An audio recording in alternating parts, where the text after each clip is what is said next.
So Amanda, we've taken your photos and I've examined your nose, and I think everything on the inside looks very normal, and you've got an excellent airway on both sides. What I do notice, there's a couple of things. Certainly on your profile view, you have a little bit of a curve to the bridge of your nose, and also the tip of your nose, as it comes away from your upper lip, creates a fairly sharp angle. And I think for you, it would look quite nice if we could tilt your nose up a little bit. But essentially what we want to do is we want to take the tip of your nose and just sort of gently elevate it so that it forms a less of a sharp angle as it approaches your upper lip. What you'll find from that is it overall makes your nose look shorter, and I think that's going to look really good on you. So approximately how long until I recover from surgery? Well, I think in your case, what you're going to notice is after the surgery, your nose will be fairly swollen, so the tip of your nose will be a bit more bulbous.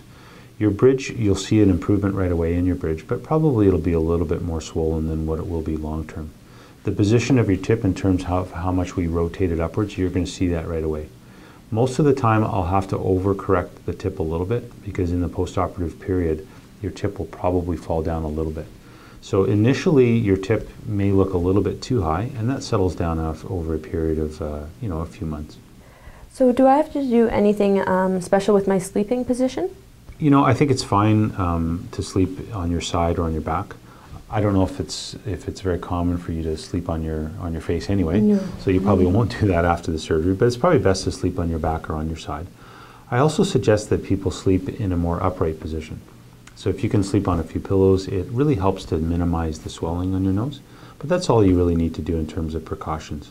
You're going to have a cast on your nose that will protect you from little bumps. Obviously, I want you to be careful about that anyway, but there's not really much to worry about in terms of sleeping. So what are the risks of the surgery? So one of the things that can happen when we reduce the bridge of the nose, because we're actually removing bone and cartilage, sometimes those tissues can react and you may get some scar tissue forming in that area, which essentially causes that irregularity or that hump to recur.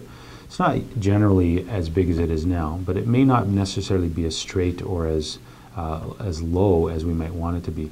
And sometimes that scar tissue does require revision surgery to take down. I think that's one of the more common cosmetic complications that we see with rhinoplasty.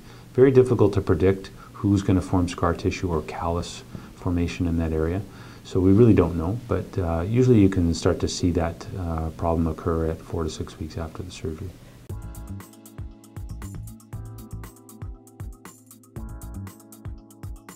So what do we think about Mandy? Is she a good candidate for rhinoplasty?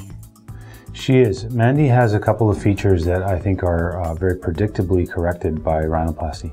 The two main things for her are really that she has a very slight hump on the bridge of her nose, and also her tip is sitting in a slightly low position. If we can just rotate her tip up about 10 to 15 degrees, it's going to make her nose look really elegant.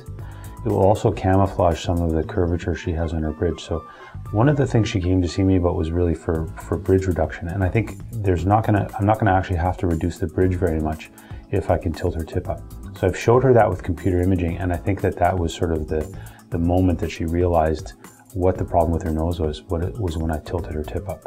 After going to the consultation with Dr. Buonassisi, I was overjoyed almost. There was a few key things that he had mentioned that clicked and really made me feel confident that this was the right cosmetic surgery office.